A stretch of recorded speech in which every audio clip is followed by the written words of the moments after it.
we had to actually have some relief, as well as the food and water that we had. It was fully free for participants, so there was no cost for them to attend the day. We had 18 youth participate, so we did have one. We would have had 19, but last minute something came up, which was pretty great for our first time offering this day to youth. Um, we actually, our capacity was 20, so we almost made it the first go at it, which is great. The age range of youth were between 12 and 19. So originally it was 14 to 18, but we actually had a lot of 12 and 13-year-old youth that were interested. So we opened it up just to make sure that they were able to be included, and it was wonderful to have that range on a day together. So we did have 6 additional adults support the day. So Councillor Nee was able to join us for a portion. Huron County Library staff were also available to join, which that truly helped me keep track of everything in our itinerary, as well as the County of Huron. Rick Sickinger as well attended, which I think is very appropriate. Youth and the adults received some social media storytelling training from an influencer, and I'll talk a little bit about her in a moment, as well as free branded South Huron swag. So you'll see on the screen there, everyone got a shirt.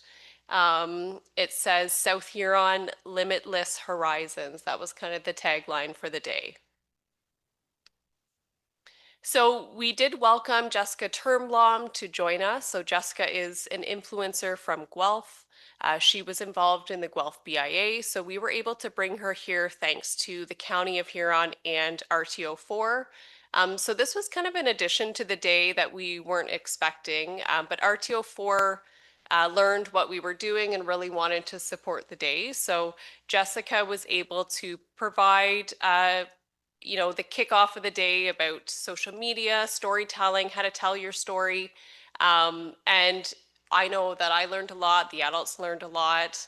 Um, I'll let Carson maybe chat a little bit about what she learned about Jessica and how that really benefited the day. So she was very helpful on how to move the lighting into your photo to make it look better and how to take multiple photos and then you can just delete the ones that you don't like. Yeah, so there was lots of tips and tricks that even myself, I thought I was an expert, and then I thought, wow, I'm definitely not. So Jessica really brought that, just that authentic as well, that storytelling piece of, as you're sharing a story with someone, how to really draw them in. So the youth actually used this throughout the day in their own ways. So some of them did definitely see what Jessica was doing, and others were kind of creating on their own. So it was a really great addition to the day, and thanks to RTO4 and the County of Huron for adding that. So we didn't ask a whole lot of the day. It was share the videos and photos on your own platforms. We know that youth are active, online. Share with family and friends. So I said, if you don't have your own social media, send a text message after the day. Share photos about what you did with, friends, family, neighbors, as well as, creative art pieces or creative writing. So there really wasn't an ask of the day or anything too difficult. It was truly just enjoy the day and share it. So after the experience day, what we did was offer youth a free gift card to a local business if they actually shared their content back with me. So we had a total of 8 youth do that. They sent me photos, videos. That collage that I shared at the beginning came within a couple hours of us finishing the day, which was great. So that was the way for us to gather some content as well through the youth eyes. So just a quick overview about our itinerary for the day. Let's see, I'll do that. Oh no, it's still there. So we started off actually in council chambers here, so the youth were able to see that. Um, and that's where Jessica, she did her little briefing. Then we hopped on a bus, a great air-conditioned bus. It was lovely. We headed over to South Bank Suites. Don Reisenberg provided us a great overview about, reusing that and re-envisioning that space. That was actually a new experience for 17 youth. There was only one that had been there during their open house. So that was really great to see. We got to explore some of the different rooms and lofts and ask questions. From there, we went to Morrison Dam Conservation Area. We learned from the ABCA about some of the conservation and stewardship efforts. We also learned about, the construction, how that inhibits some visitors to the area. So it was really about sharing that messaging of, the trail is still open and things are still accessible that way. Then we went to Eddington's of Exeter for lunch. I'm going to say this was one of the highlights for everybody during the day. So we did meet James Eddington. He gave us, a bit of history, how long that he's been at that location. He's employed hundreds of students. So we learned a lot about that establishment, as well as some of the farm fresh ingredients that he uses in all of his menu items. From there, we went to the Red Feather Trading Post. So I'll note that this is just slightly outside of South Huron boundaries, but that place of business has many different artists. Some are local artists, really great. So that experience was new for everybody on the tour. And I will share that one of the youth participants actually saw someone that they are related to, their artwork in there, and had no idea that it was featured there. So that was a really neat spot to see, what is in our neighborhood, or, From there, we went to the Serenity Nature Reserve. So we got to meet Phil and Mary. They talked about all of the volunteers that they have there to establish the trails and some of the rehab that's happening there in terms of, planting the wetlands and all of the species. Then we went to the Huron Country Playhouse. So we were offering youth to either go see Evita or Liars at a Funeral. So they had the choice. So we kind of divided and conquered. That was lovely. I know everyone really enjoyed going to the Playhouse. And then we ended with the Flourishing Roots Dome. So it's a small homestead where we met with whoops, that'll be another slide, where we met with an artist to create a mosaic art piece that kind of captures the day. So these are just some of the photos that I received back from the youth. And it's truly it's such a great capture of the day because everyone saw the day differently. Everyone, liked certain things differently. It was really great to see some of the photos. And then there's some videos that youth did create as well. So these are all transferable skills, when they start their first job or in school. And I will note that we did lend one technology to a youth that didn't have one that wanted to capture that day. So everyone was able to capture, and I was able to send all of those photos to that person. Okay, so I'm going to turn it over to Carson, and she'll give you a little snapshot about her experiences during the day and what she liked most and what she liked about it. So my favorite part about it was definitely the movie Evita. Definitely liked that we got the decision and it wasn't just like one movie that you had to choose to watch. It was nice to finally see some spots I haven't seen before. It was nice to see that the Morrison Dam was still able to be open with the bridge being out and that you could still access it. I've never been personally to South Bank Suites until that experience day. It was really nice to see it. Yeah, and I think for the youth, all the feedback that we've received is that there was lots of little things that everyone enjoyed differently. So it was really nice to see that we were able to capture at least an interest, with that many youth and that many stops that we did. Oh, let's Come with me to explore South Huron on the Youth Tourism Experience Day. We started off with some quick introductions and then watched a demonstration about digital storytelling with influencer Jessica Turnblom. From there, we headed over to South Bank Suites, where we learned about the history of the boutique hotel and got to visit some of their beautiful suites. Our next stop was the Morrison Dam Conservation Area, where we checked out some beautiful views and learned about their accessible trails. These trails are still available to visit even during current construction. Next, we stopped at Eddington's for lunch. They source their food locally, and it is also prepared on site. The food was delicious, and we were served pizzas and Caesar salad. They also have an accessible washroom with a fully functioning wheelchair lift. From there, we visited Red Feather Trading Post, which is home to products from over 50 different vendors. We then headed over to Serenity Nature Reserve, where we went for a quick stroll and learned from the owners about the hardworking volunteers that went into creating it. The final trip of my day was to the Huron Country Playhouse to watch Avita on stage. Thank you so much for watching, and I hope you learned about some hidden gems in South Huron. So that video was created by the Exeter BIA summer student, and that truly captures what Jessica, taught about storytelling and trying to capture the audience and all of that. So I was thrilled to see that those skills then being actually used in our community, and I know that reel is still on Exeter BIA's socials. So yeah, it was wonderful. So yeah, the last stop of the day was our collective mosaic art pieces with artists Bethany and Davison. So we've brought them here today so you can actually look and see. These are from all reclaimed houses or materials from demoed houses, so that artist then takes those materials and reuses them. The windows are as well. So this was just a reflection of the day and truly what it meant, for the youth on the day.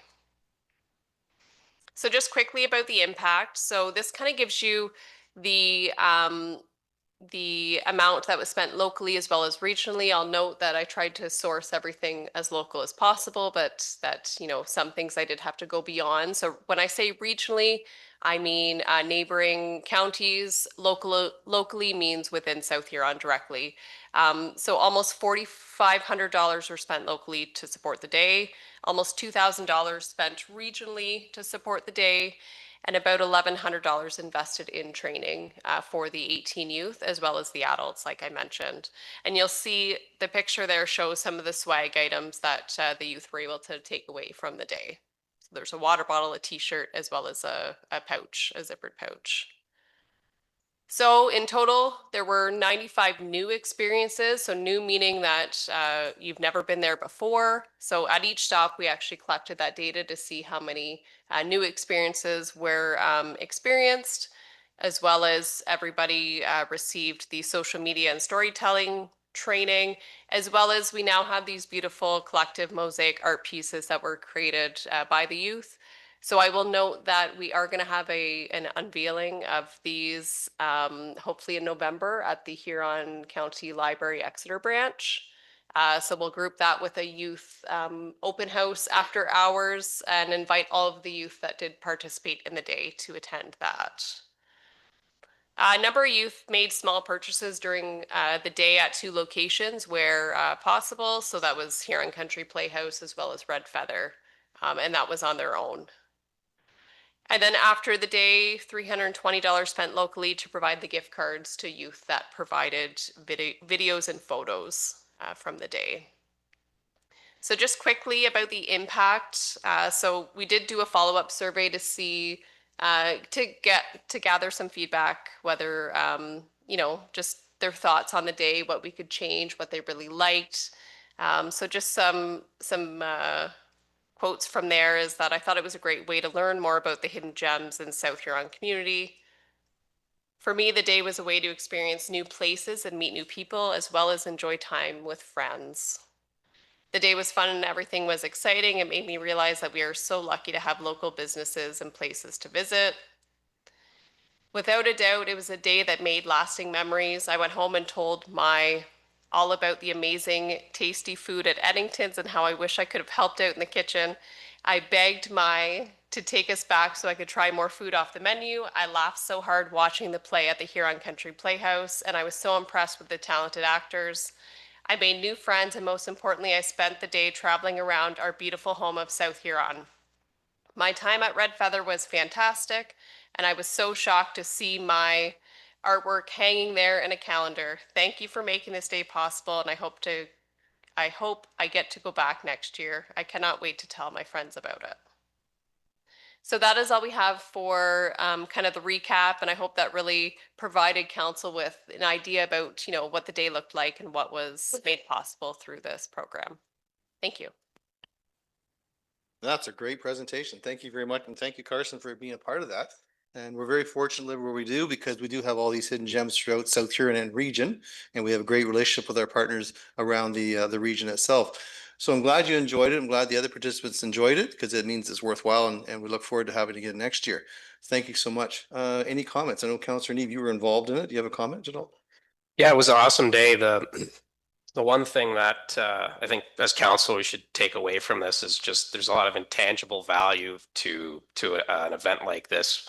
One of them you just saw on that last slide where the youth were talking about how, you know, lucky they feel to live in South Huron. So pride of place is a big thing. And when we talk about youth retention, I think this is one way that we can kind of instill that sense of pride of place, that this is not, you know, sometimes take for granted where you grow up and think other places are unique and interesting. Well, where we live is unique and interesting. And for me, kind of just tagging along, even just tagging along to some of these places, for me as a resident, helps instill that pride of place. Like, oh, we have some really neat amenities, neat restaurants, the Playhouse. We have a lot of really cool things that make us special in South Huron. So any way we can pass that along to youth coming up, I think that makes our community stronger. I also think that with creating those digital assets, that's also incredibly valuable, right? That is out in the public and can be used by those businesses or future tourists to help bring dollars into South Huron. So there's economic value, but also a lot of social value. So thank you for putting this together. I thought I was there for the first half of the day and lunch, and then I unfortunately had to take off, but I had a great time. So, Any other comments from members of council? Councillor Vaughan. Yes, great presentation. Looks like a wonderful day. I also like to say that I don't know if it was an intended consequence or not, but clearly we have a whole new crop of ambassadors for South Huron as a result of that day. So I think that's very special, that outcome as well. Thank you. Excellent. Any other comments? Councillor Oak. Yeah, thank you. And congratulations on a great day, it sounds like. Just a question, the social media influencer, did she have any comments, or was she just there for the first stop, or did she follow along with you as the day went? And did she post anything? Yeah, I guess that's an important piece that I did miss. So she actually joined us for the entire day. So at each stop, she was there. So the youth were kind of seeing what she was doing. She was also posting on her own socials. So she has over 10,000 followers. So at every stop, she was posting and tagging those businesses as well. So that's an indirect reach, right, for us here. Great. Thank you. Any other comments? Deputy, go ahead. Thank you. Very good presentation. Just wondered about maybe expanding it out into the, I know it's maybe not tourism, but the agricultural business. Like, we have some great agricultural business around it, and I think it would be something that the youth would be interested in. So maybe we can look at that moving forward. But thank you. This is very good. Thanks. Great. Thank you. Councillor McLeod-Haggett. Thank you, Stacy, for preparing this day for the youth. They a few of them I did hear back from that I know that attended it, and they really enjoyed the day. Even I, looking at the pictures, there's a few things there that I've lived in South Huron my whole life and I've never been to, so I'm going to go check them out. And the social media influencer, I did see some of the things that she tagged. My daughter follows her and was sending stuff over to me that she was tagging, and there was a lot of likes and comments on the things that she was feeding back from South Huron. So it was a good day, I think. Great. Thanks again. If there's nothing further, great presentation. Again, thanks for being a part of it, Carson. It's a great experience for you, and you'll take that with you throughout the rest of your life. And of course, promote South Huron wherever you go, and hope you stay in South Huron through your career. And very good. Well done. Thank you. Ms. Masook Olson. The South Huron Council receives a presentation regarding Youth Tourism Experience Day as presented by Stacy Jeffrey and Carson, youth participant. And the mover, Counselor Need moves, Deputy Mayor seconds. Any discussion? Call the question, all in favor, carries with 6. Thank you. And thanks again, Stacy and Carson, for coming out tonight. And we welcome our friend Mike Andrika. You have a delegation. Come on down, Mike. We'll just ask you to sit in the middle there. Just turn the microphone on and you'll be good to go whenever you're ready. You have about 10 minutes. And I look forward to your presentation. Good evening. Hi, I'm here tonight. A year ago I purchased the P&H facility at Centralia, and when I purchased it, it came with a farm and a commercial operation. So the farm and the commercial operation, because they were adjacent and owned by the same person, had been put together. So I've been pursuing a severance on the 2 properties, which I think is the county has agreed to. The one is AG1, it's farmland, always will be farmland, always has been farmland. The other is AG3, commercial. As a condition of the severance, South Huron has asked that I disconnect from North Middlesex Water and connect to South Huron Water. Water's not a big thing at an elevator, 2 washrooms and a pressure washer, and it would probably cost me, I'm guessing, over $20,000 to do this. Water actually isn't in front of my property, it's on the side of my property, which is I would have to directionally bore 700 feet under a forest and a paved yard to get to service it.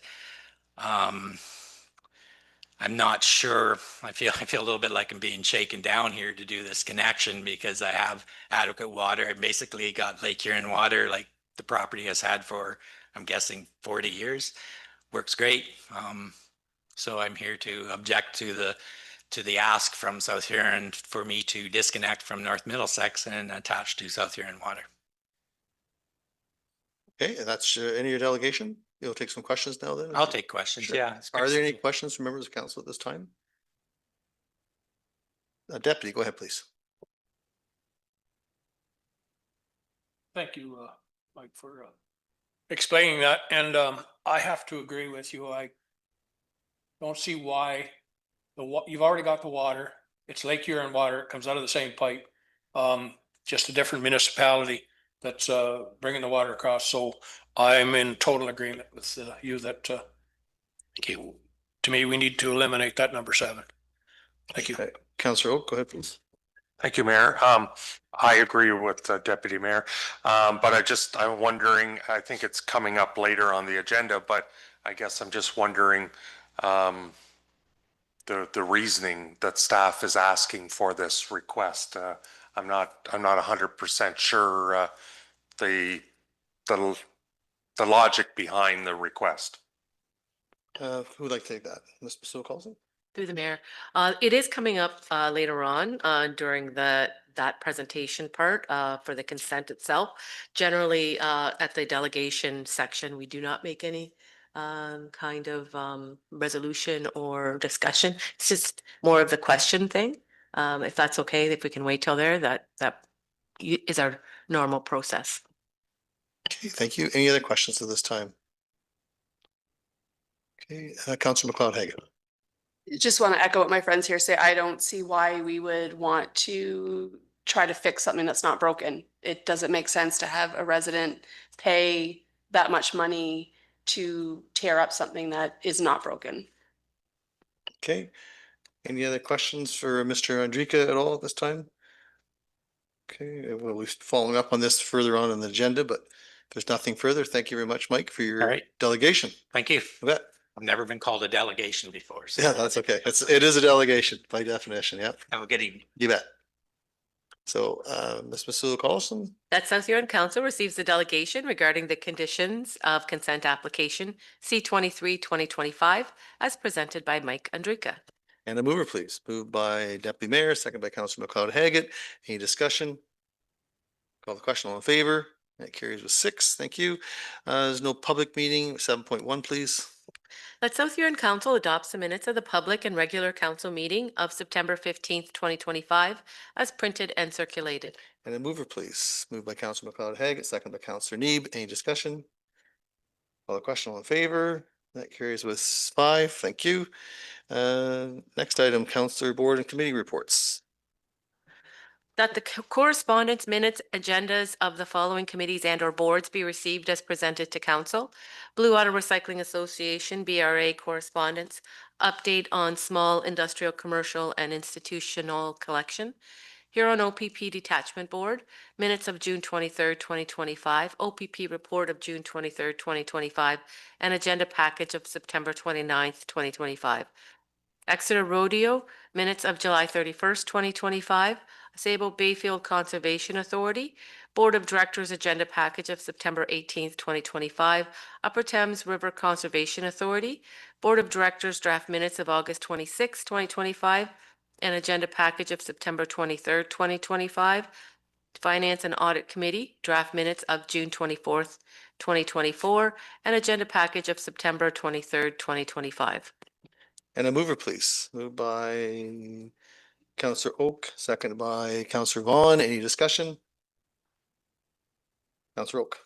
Yeah, it's just a comment. I noticed in the Sabo Bayfield agenda there, they had a presentation from Rick Sickinger, Economic Development Officer, and they had done some tracking of the South Huron trails. And it was quite interesting to see that one of the places where the data was tracked in 24 was the South Huron Trail. And last year, over 91,000 pings were detected on cell phones, and 20,000 were unique visitors. So just those numbers are impressive, those kind of numbers. So it just goes to show how important those trails and they mirror the G2G trail or the Bayfield River Valley Trail. So very, very impressive asset to have in the municipality here. Great. Any other comments? Not seeing any. We have a mover and a seconder. If there's no further discussion, call the question, all in favor? And that carries with 6. Thank you. Next item, please. That South Huron Council receives Exeter Business Improvement Area, BIA, minutes of September 9th, 2025. And that South Huron Council approve the recommendation of the Exeter Business Improvement Area, BIA, that Kim Boyce be appointed as a director for the Exeter BIA. And a mover, please. Councillor McLeod-Haggett moves, seconded by Deputy Mayor. Any discussion? Call the question, all in favor? That carries with 6. 8.7. That South Huron Council receives the Port Blake Task Force draft minutes of September 22nd, 2025, and that Council confirms the Port Blake Task Force has met its mandate as set out in its terms of reference, and any outstanding items are to be operationalized by staff. And a mover for that, please. Moved by Councillor Vaughn, second by Deputy Mayor. Any discussion? Call the question, all in favor? And that carries with 6. Thank you. 9, please. The South Huron Council receives planner report dated September 24th, 2025, consent application file C23-2025, Andrika, and that South Huron Council recommend to the County of Huron that the application C23-2025 be approved, subject to the attached conditions. And a mover, please. Moved by Councillor Neeb, seconded by Councillor Vaughn. And I believe we have staff on to speak to this. Okay. Welcome, Victor. Good evening, everyone. Can you give us an overview of this, please?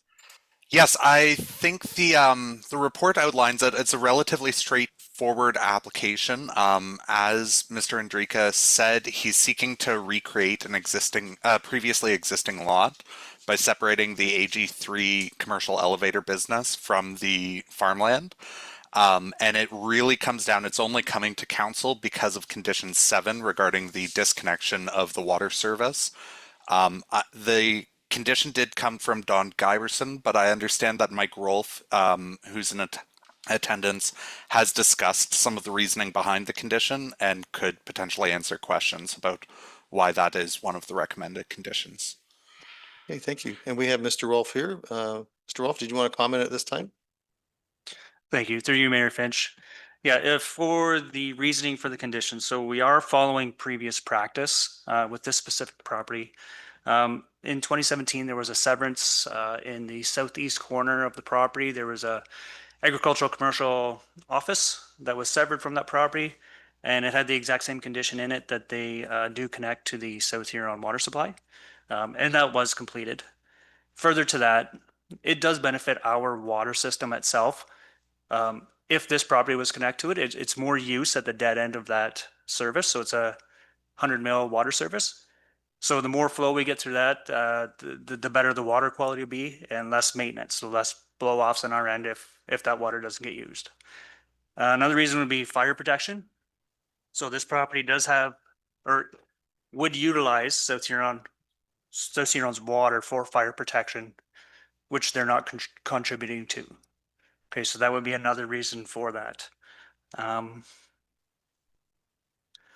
then further, in the water wastewater master plan, it does propose that fire protection be brought down Victoria Drive, closer to the Eni McLaughlin for fire protection for that. So it's more fire protection, which would be closer to this property, which again, at this current point in time, the property is not contributing to.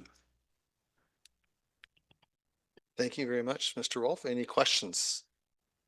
Councillor Vaughn, please. Thank you for that answer there, Mike. You did mention that there was another property that had a similar condition and they complied with it.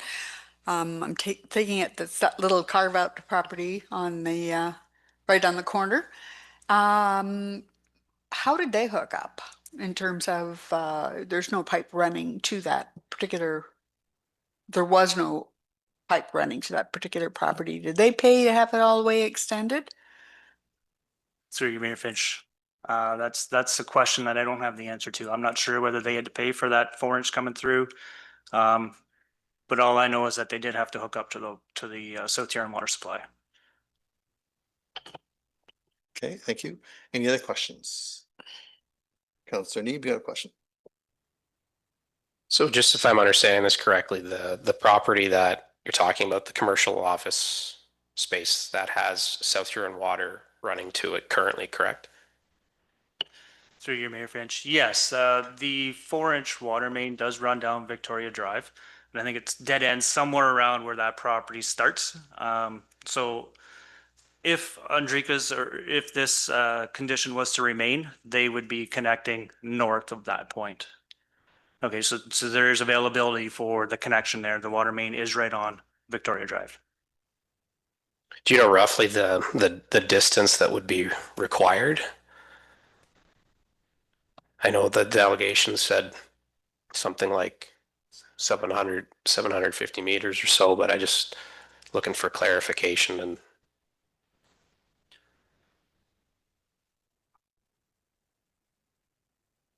one second, please.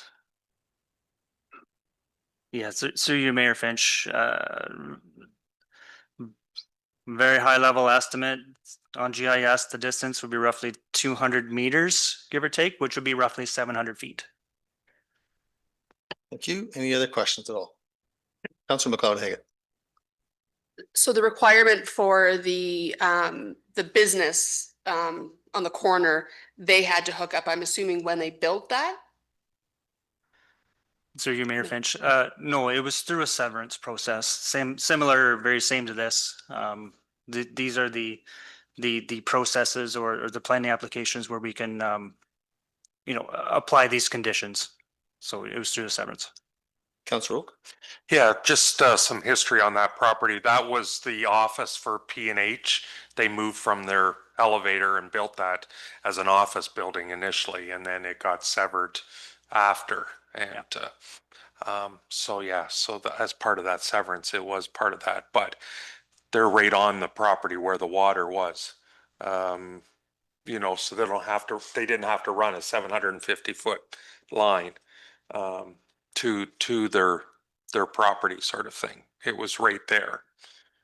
So the cost would be hookup cost basically, right? So to their property at the time. They didn't have a big cost to hook up to South Huron Water other than just the hookup charge.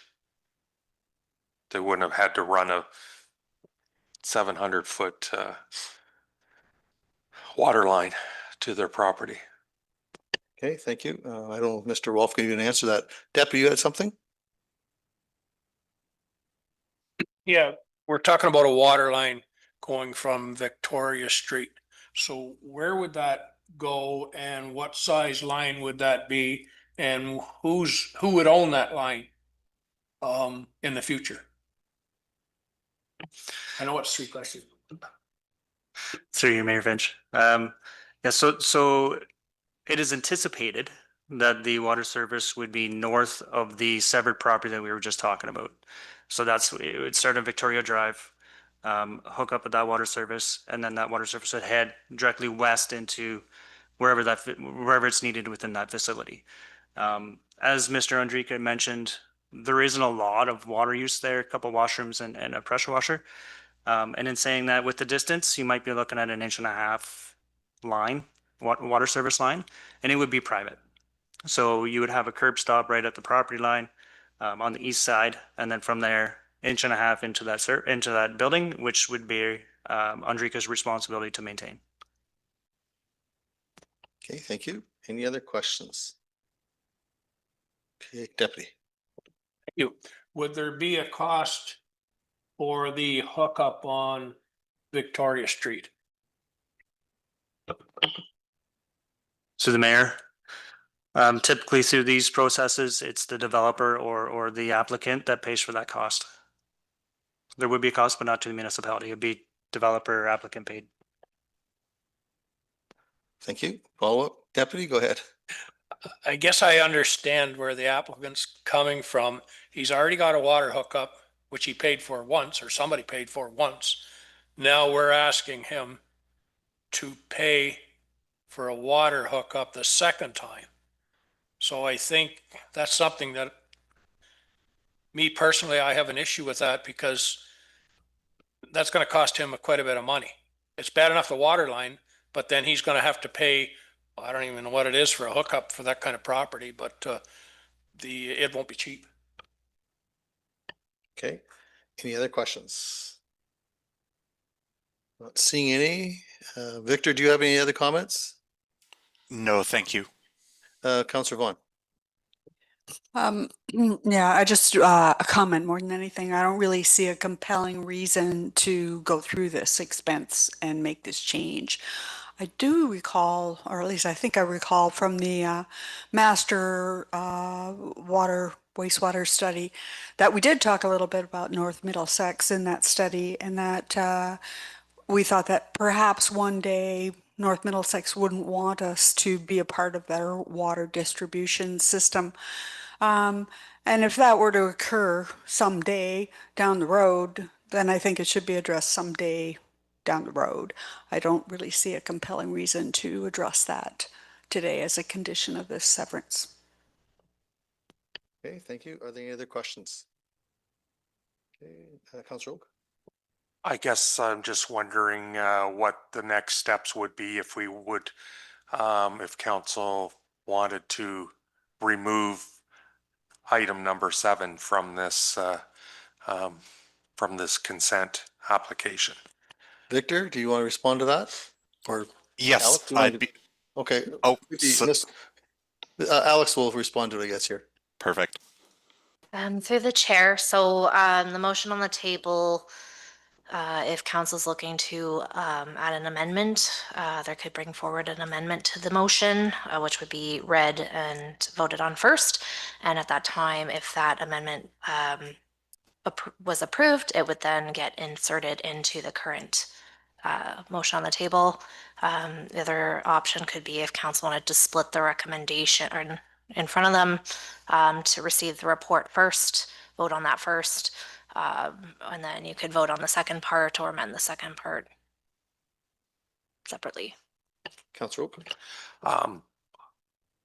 Yeah, I'd be in favor of receiving the report and then a second motion to remove item number 7 as a separate motion.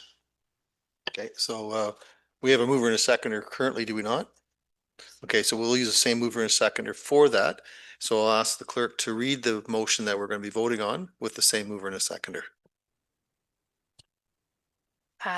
So that South Huron Council receives planner report dated September 24th, 2025, consent application file C-23-2025 Andrika.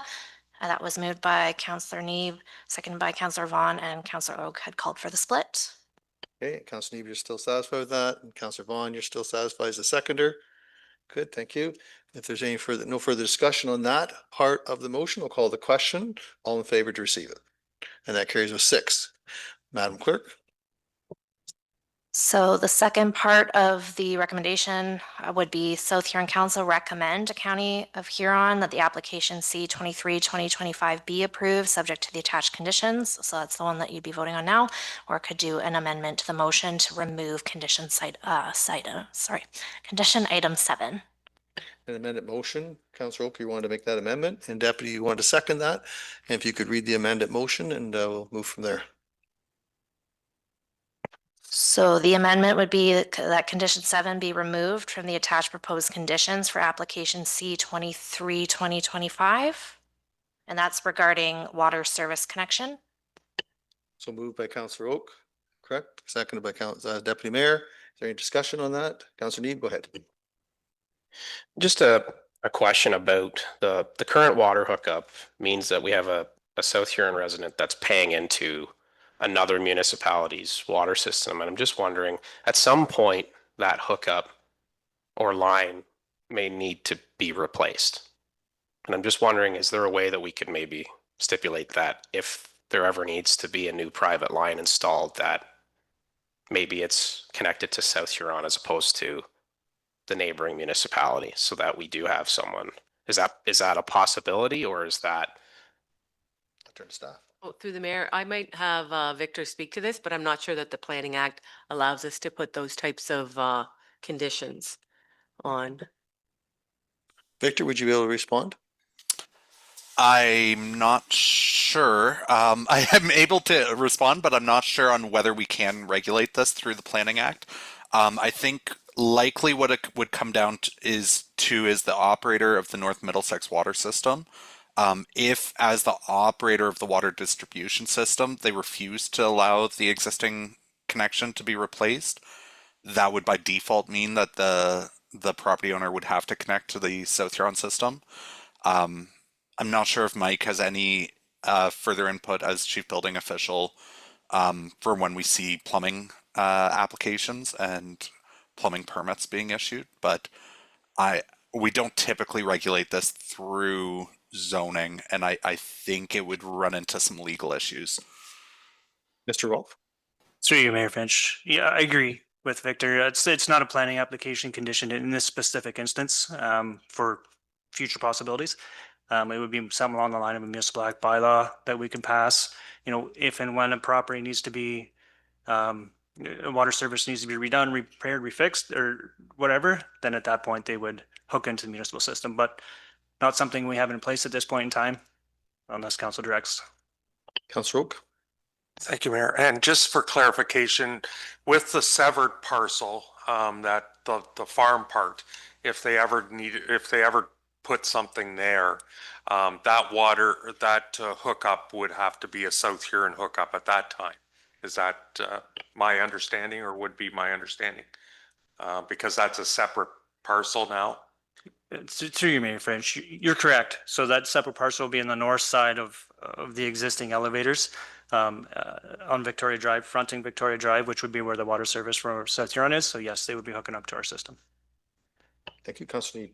Yeah, and I was just thinking out loud to see if there's a way that we could kind of ensure that the applicant isn't having to pay twice, but also we do have a way that we can get them tied into our water system down the road whenever that water system needs to be replaced anyway. So yeah, I know I don't think it's reasonable at this point to ask to have them pay for that extra cost. But I don't know if we'd even want to go down this path of finding out whether it's even legally viable to do something like that. But I think again too, we do have a number of other properties that throughout South Huron that are tied into other water systems, and I think we do want to ensure that they're tying into a water system that they're actually paying for indirectly.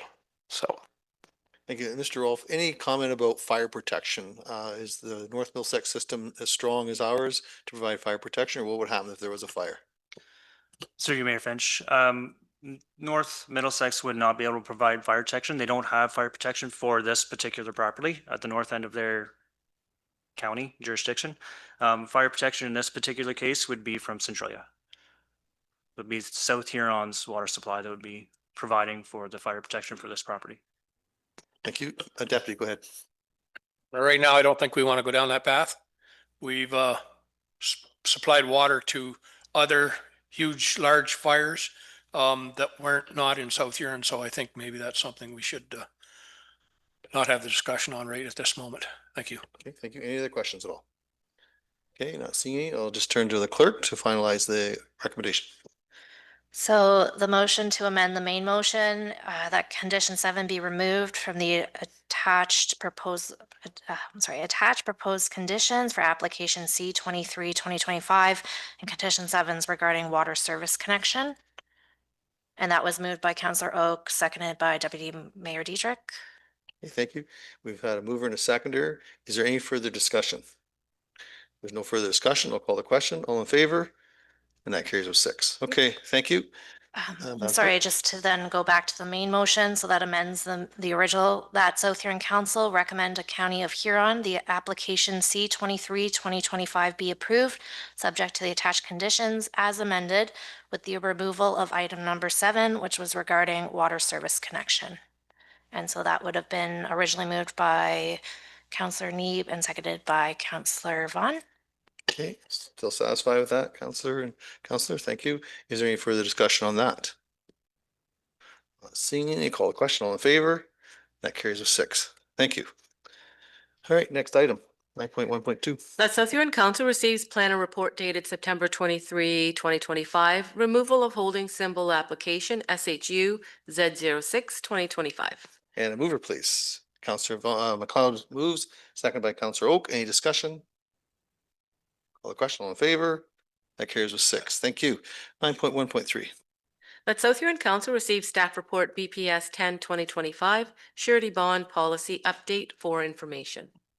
And a mover, please. Moved by Councillor Neeb, seconded by Councillor Oak. Any discussion? Councillor Oak. Thank you, Mayor, and thanks for the report. Just a couple questions. Who approves the surety company, down the road, if we go that route? And can an applicant also still use cash or an LC if they don't want to go with the bond method? Through you, Mayor Finch. The financial institutions so who approves it? We, the staff, eventually approves that financial institution that is going to be providing that surety bond. However, within the legislation, there's only a select few that are actually permitted. They have to be within a certain grading for that financial institution. And then the second question was, Could they still use cash or an LC instead of the bond if they want? Right. Sorry about that. So an LC, most certainly. They have the option between the surety bond or the letter of credit. If it's cash, that would come back to council for your decision, whether or not you want to accept cash.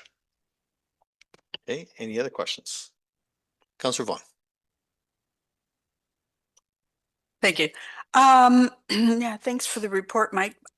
As you talked about sort of the pros and cons or upside downside, the municipal downside talked about municipalities preferring cash or letters of credit because in those cases we had uncontested access to the funds. And it created the impression that if we had a surety bond, that there are conditions that could cause some challenge in terms of accessing funds. And I'm just trying to understand that piece. Through you, Mayor Finch. Yeah, it's an excellent question.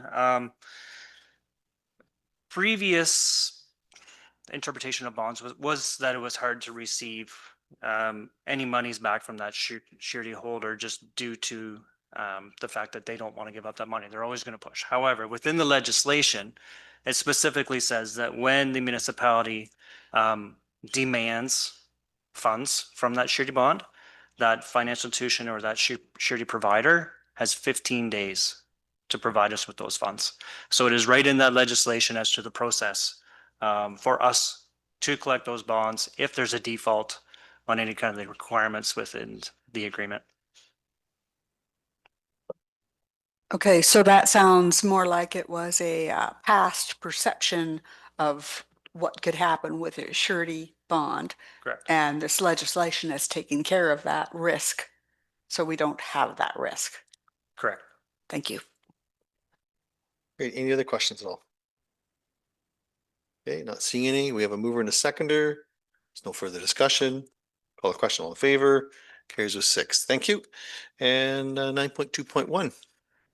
But South Huron Council received staff report CSD 17-2025 annual pool programming results 2025, and the South Huron Council amend the user fee bylaw as of January 1st, 2026 to include the following: Junior Lifeguard Club in the amount of $95 plus HST, Master Swim Team in the amount of $70 plus HST, private lessons, children under 14, 2 children in the amount of $170 plus HST, private lessons, children under 14, 3 children in the amount of $225 plus HST. And a mover, please. Moved by Councillor Neeb, second by Councillor Oak. Any discussion? Councillor Oak? Thank you, Mayor. I just want to say congratulations on an excellent year with the numbers are up again with all the programming and activities you had. So congratulations on a great year, folks.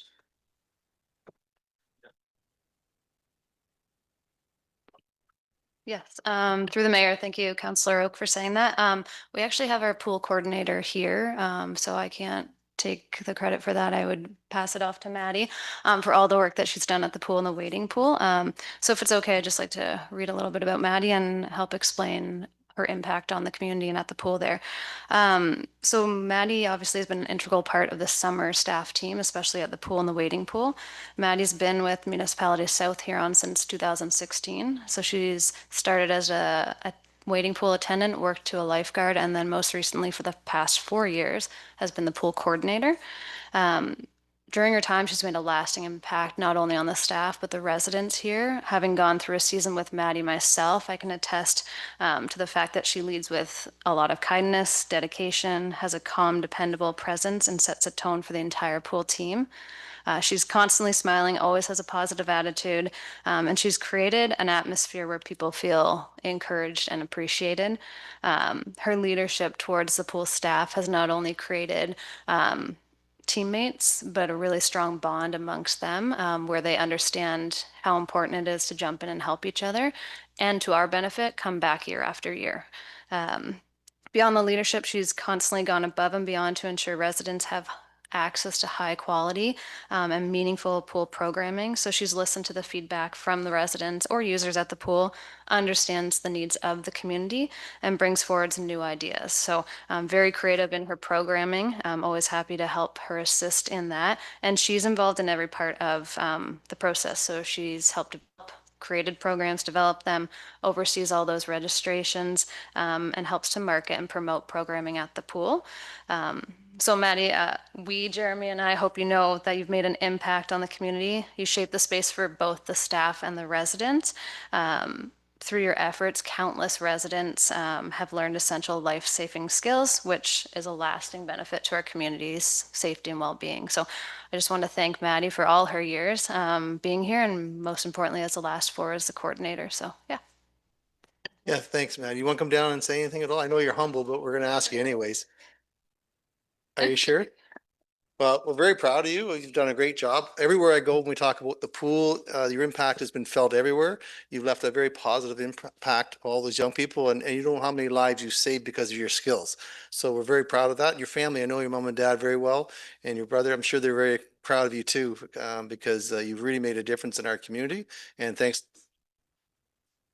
Well, you should come down and tell us that. Come down and tell us that. See, I knew I'd get you down here.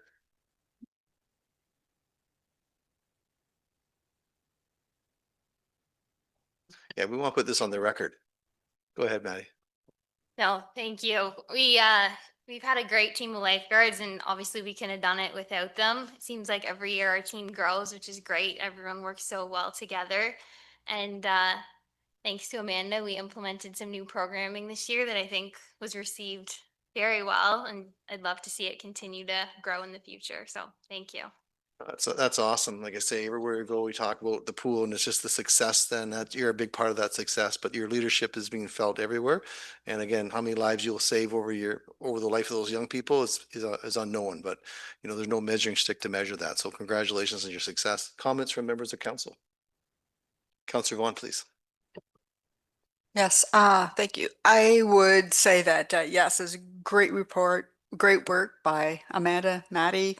One of the things that really struck me as I was reading through all the different kind of programming that we're doing is that this is truly a one example where we have something for all ages, all disabilities, all old, young, everybody in between. Everybody's getting something out of the programming that you're offering at the pool. So kudos. Great. Any other comments? Councillor Need, go ahead, please. Yep. Thank you. Thank you for all your work, and to both you and Amanda. And I think it's fantastic. I think we take for granted the fact that we have access to an outdoor pool and access to lessons. I learned how to swim in the extra pool here in town when I was a kid, and my son's learning how to swim in the pool here in town as well. So it's outstanding that we have access to programming and access to a good facility and access to trained staff who are willing to do that year after year. It does make a big impact and on our residents and on their safety as well, and learning how to swim. So thank you. Anyone else? No, thanks. And again, thanks very much. Back in the day, before 1964, when the pool was built, people took their swimming lessons in the reservoir to the south of the pool. A friend of mine told me that they had to swim a certain distance, and I can't imagine people swimming that today. So having that pool and your leadership has just been a real tremendous benefit for all of us. So thanks very much. Great. Okay. We have a mover and a seconder, I believe. Is there anything further from staff on this? Not seeing any. Call the question. All in favor? That carries with 6. Terrific. Next item, please. That South Huron Council received staff report ITSI 04-2025 Municipal Modernization Strategy Update, and that Council approves Phase 3 of the Modernization Strategy by reallocating the Modernization Reserve Fund balance remaining at the end of 2025 and any future interest earned on fund principal towards information security and risk management and business solutions. And a mover, please. Moved by Councillor Neeb, second by Councillor McLeod-Haggett. Any discussion? We have Mr. Curry here. Councillor Vaughn, go ahead, please. Yeah, I would just like to say, Scott, there's been considerable good works completed in Phase 2 here. And I continue to be amazed at how you've taken that original grant and stretched it out over the years, earning interest and so forth, and you're spending it wisely such that with each subsequent phase, we still have money to invest in making ourselves even better. I think it's great that our next phase is all about managing risks and information integrity. I think it's kind of key. Well, not kind of, it's totally key to MASHA's, the municipality's provision of services.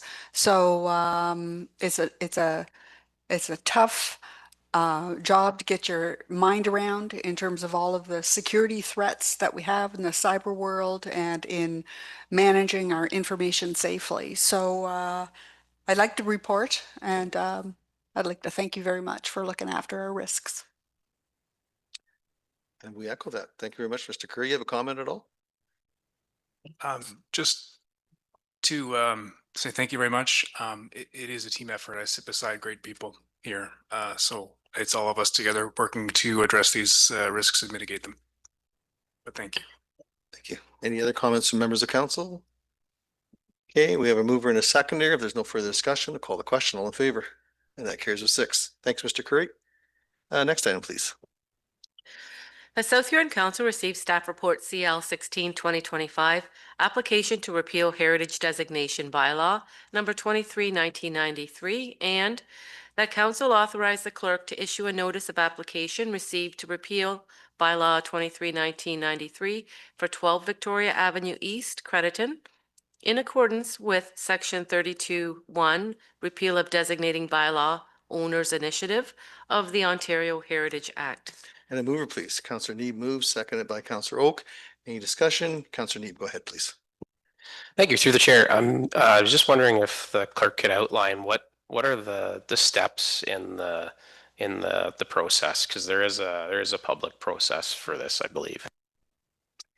Yeah, through the chair. So on receipt of an application to repeal a designated bylaw, council provides direction to the clerk to issue a notice of that application being received. So that gets issued and circulated out there, out in the open there for members of the public to provide comment or objections. So the Act provides a 30-day objection period. So 30 days following the issuance of the notice, so once that's actually been issued, there's a 30-day objection period for individuals to submit a notice of objection of the request into the clerk's department. Following that, the Heritage Advisory Committee also will be taking part in providing, like reviewing the request and providing recommendations to council. And there's a specific timeline. So following receipt of the objection period, there's a certain timeline for council to make a decision on whether or not it's choosing to proceed with the request to repeal the bylaw or whether or not to leave the property as is. Following that, there is appeal rights dependent on how the outcome of that decision of council. And if there's an appeal, it would go to the Ontario Land Tribunal. So then it's within the province's hands to determine whether there'd be a change in the decision of council. Thank you. Any other questions? Councillor Vaughan. Yes, thank you. Alex, there's you mentioned it just now and it's in the report that the council will refer off to the Heritage Committee for their commentary, advices, so forth. What is their actual role at the Heritage Committee? Like, what do they actually do with that referral once we've sent it to them? So through the chair, so part of their terms of reference and part of their mandate is to provide council with recommendations or advice in regards to heritage aspects. So they would take the information received and then they proceed to review the request as well as provide council with any comments on whether or not they're of the opinion or council should consider the heritage aspects of the property and whether this is something that they would recommend you proceed granting the appeal or the repeal, sorry, of the bylaw, or whether they're recommending that the designation remain in place. Again, they are an advisory committee, so the actual decision lies with council as to what you choose to do when they bring with the feedback. They can review any objections as well and provide comment on that. But there is a 30-day objection period for members of the public to provide feedback. And then also you have the Heritage Advisory Committee that would provide their recommendation as well. So council would be taking into consideration the Heritage Advisories, recommendations, as well as any possible objections that come forward into your decision making. Thank you. Any other questions? Nope. No one else has anything?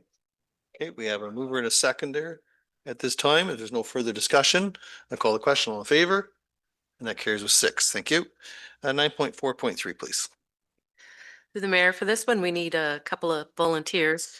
That South Huron Council receives staff report CL 17/2025 procedural bylaw review, and that council proceed with the review of the procedural bylaw and proposed timeline as set out in the report, and that council selects two participants, two council members as the council representatives to participate in this review. Is there any people that would like to participate in this? Council McLeod Haggett, thank you. And Councilor Neeb, thank you. Very well. Good. Okay, so we have 2. And so we have a mover and a seconder? Not yet. So no. Yeah, you'll move it. Thank you. Moved by Councilor Oak, second by Deputy Mayor. Is there any discussion on that? Call the question. All in favor? That carries with 6. Thank you. They're volunteering. Appreciate that. 9.4.4. That South Huron Council receives staff report CAO 13/2025, the 2023-2026 council priorities, Q3 2025 work plan for information. And a mover, please. Councilor Neeb moves, seconded by Councilor Vaughn. Any discussion? Call the question. All in favor? That carries with 6. Thank you. Are there any notices of motions, Madam Clerk? There are none.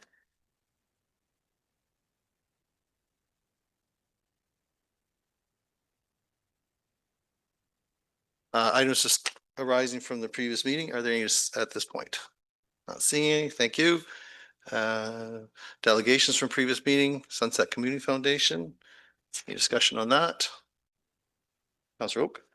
I just wondered if we could refer that to the wind turbine committee to take a look at as part of the meeting coming up, as Okay. part of the budget process.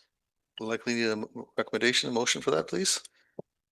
That South Huron Council refer the request of the Sunset Community Foundation for funding to the Wind Turbine Committee for consideration. So move Councilor Oak, seconded by Councilor Neeb. Any discussion? Councilor Neeb? Well, thank you, Mayor Finch. I think it's worthwhile that we seriously look at making a continued investment into the community foundation. It is incredibly valuable, the work that they're doing. And I think the more that we put in, the less of a chance we have community organizations coming to council. Also, the stronger our organizations will be in the community and knowing that they can access funds to do work within our community. So I just wanted to throw that out there to those who are on the committee, that it is incredibly valuable, the work that the foundation does. And I hope you're able to come back with a recommendation about making continued investment into it. Very well. So we have a mover and a seconder on that. If there's no further discussion, I'll call the question. All in favor? And that carries with 6. Thank you. New business. Is there any new business this time? Okay, not seeing any. Mayor and Councilor comments and announcements. Are there any comments at this time or announcements? Councilor McLeod Haggett, please. Yeah, through you, Mayor Finch. On Saturday, I attended the Touch a Truck event that the BIA put on. It was very well attended. I would say there was close to probably 200 kids that came out between 10 a.m. and 1 p.m. So we're excited through the BIA to hopefully be able to do this again in the spring. It also brought in a lot of traffic that was going on 83 that was heading towards Grand Bend. So there was some new business that was going into Canadian Tire for sure to purchase stuff in there. I also attended the United Way kickoff last week, 2 weeks ago. Their goal this year is $2,529,770. So just a reminder, the coldest night of the year is Exeter's biggest fundraiser for the United Way, and it is February 22nd, 2026. And I would really love if council could put a team in this year. I've noticed that other municipalities, their council do put teams in and become an active part of that event, as it does help a lot of our most vulnerable in our community. As we all know, we do have quite a few of those right now. Tomorrow, I'll be attending the Belonging Matters workshop in Clinton that is happening. Yeah, that's it. Great, thank you. Any other comments from members of council? Councilor Neeb. I had the chance to attend the Meet Your Neighbor event that was taking place in the parking lot here. I think it's getting close to 2 weeks ago now. My time's a little off, but it was great to see all the local organizations taking part, and it was great to talk with a lot of people in the community about different activities that they're planning. On the weekend, I had the chance to go to Gover's Pumpkin Patch, which is out by the United Church on Highway 83. If you get a chance to go out, check it out. There's a corn maze. It's actually really interesting to see what the community's done out there with the pumpkin patch, as well as Kirkland Woodham Optimists. There's a number of organizations that took part in an event over the weekend. They had lizards and snakes, and they had a lot of food vendors, and it was really worthwhile and neat to see that. And so if you get a chance, check it out, because there's lots of pumpkins, lots of stuff to do. So. Great. And Councillor Oak? Yeah, thank you. And great comments on the Gover's event. I was there as well, and a lot of people there, and want to congratulate the Gover's family as well. They have purchased the church. And so they will continue to it'll still continue to operate as a church, but they'll have a number of other events at that property as well. So looking forward to that. So Great. Any other comments? Okay. So what's the mayor been up to? Different things, some of the highlights, some have been mentioned. And but yeah, I was just pleased to attend the Hello Neighbor party at the Town Hall parking lot on the 17th of September. A great turnout, lots of interactions with the public. Thanks to staff for being integral in making those relationships build. And look forward to more events like this in the future. And there's lots of things happening around South Huron. On the 22nd of September, I traveled with Joanne Bowen to Waterloo as part of the South Huron Medical Recruitment Committee and met with 30 second and third year medical students at the KW resident recruitment event about the benefits of working in rural healthcare and what we offer here in South Huron based on our proximity to services, opportunities, and work-life balance. There were recruiters from as far away as Dryden, Ontario, and everywhere in between. I want to personally thank Joanne Bowen for her commitment to this committee, since she served many years working at the South Huron Hospital and could offer the students that personal touch. On September 23rd, I was invited to the McKay Center in Goderich to introduce and present Tanya Masanovitz, a certificate as part of the I Am Huron initiative that showcases the diverse contributions that immigrants and newcomers to Canada make in our communities. The campaign aims to celebrate immigrants and highlight the positive impact they make in many different areas. A few days after her family arrived in Exeter in 2022, I went to where they were staying and brought the three boys some treats and offered whatever assistance I could. The community has embraced them, her and her husband, Sir High, and three sons as they settled into the community. They have embraced their new home here in South Huron, and we should all be very proud of their accomplishments. And today I attended Mrs. McClellan's grade 10 civics class, as they do every year, and presented a PowerPoint presentation to the future leaders of South Huron on how government works. My presentation includes the students role playing and being interactive in forming a government out of necessity. Very engaged group of young people, and we should be all very proud of. And although I did attend many other events, like I mentioned, these would be the highlights. If there's nothing further, we can move on to communications. Ms. Masuda Collison. 14.1, all 14.2, 14.3, 14.4, 14.5, 14.6, Pull that. 14.7, Pull that. 14.8, Pull that. 14.9, 14.10, 14.11, 14.12.1.2, 14.13, 14.14,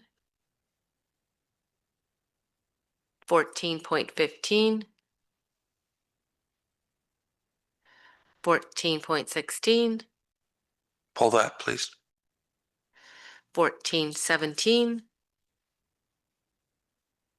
14.18, 14.19, 14.20, and 14.21.1 and .2. Okay, 14.1, Councillor Oak. Yeah, just I would like to attend. I just didn't know the process of whether we'd have a resolution again of those attending. So the question is, who's attending Roma? I'll be attending. Is there anyone else other than myself? Councillor McLeod Haggett, that's 3. You're already included there. And Deputy Mayor, 4. And that's it. So 4 of us will be attending and staff members. Okay, and I'll let the clerk prepare the resolution. That the clerk proceed with booking Roma 2026 conference and hotel accommodations, January 18th to 20th, 2026 for the following council members: Councillor Oak, Councillor McLeod Haggett, Deputy Mayor Dietrich, and Mayor Finch. And a mover for that, please. Moved by Councillor McLeod Haggett, second by Councillor Neeb. Any discussion? Call the question, all in favor? That carries with 6. Thank you. 14.3, Deputy Mayor. Thank you. Here in Clean Water Project, I'm sure there's not a lot of people. I know it gets used a lot, but there's still a lot of people that can move forward with some of these projects. Tree planting is a big one. Well decommissioning for old wells, more so out in the country. Cover crops has got to be a huge thing, and there's another long list. I sit on the committee, and it's very, very well used, and I just want to get it out as much as you can to let people know. So thank you. Okay, thank you for that. Next item, 14.4, Councillor McLeod Haggett. Yes, thank you, Mayor Finch. Just wondering, has South Huron ever sponsored the gala in any way? To the mayor, South Huron does provide funds towards the gala through the chamber MOU as well as the BIA, extra BIA MOU. As far as a table, I think in the past, council has sponsored a table, but more recently it's been just purchasing tickets per council members. Okay, thank you for that. Next item, 14.4, Councillor McLeod, or sorry, 14.5, Councillor McLeod Haggett. Yes, I'd like to make a recommendation that we do the road closure for the parade and block off the parking lot for the Jack-o'-lantern jamboree. Okay, thank you. We'll prepare a recommendation. That South Huron Council approve the closure of Town Hall parking lot, and that's the closure area as outlined in the request for October 25th, 2025 from 4:30 to 7:30 p.m. for the Jack-o'-lantern Jamboree. And then also that council approve a road closure of Main Street from Huron Street to Wellington Road from 5:30 to 7:30 p.m. on November 15, 2025 for the Santa Claus Parade. So moved. Councillor McLeod Haggett, seconded by Councillor Oak. Is there any discussion? Call the question, all in favor? That carries with 6. Thank you. Next item, 14.6. I asked for that to be pulled. We've already had the discussion at the county on this, and I know the county is going to bring back a report. Do you have anything further on that, Deputy? No.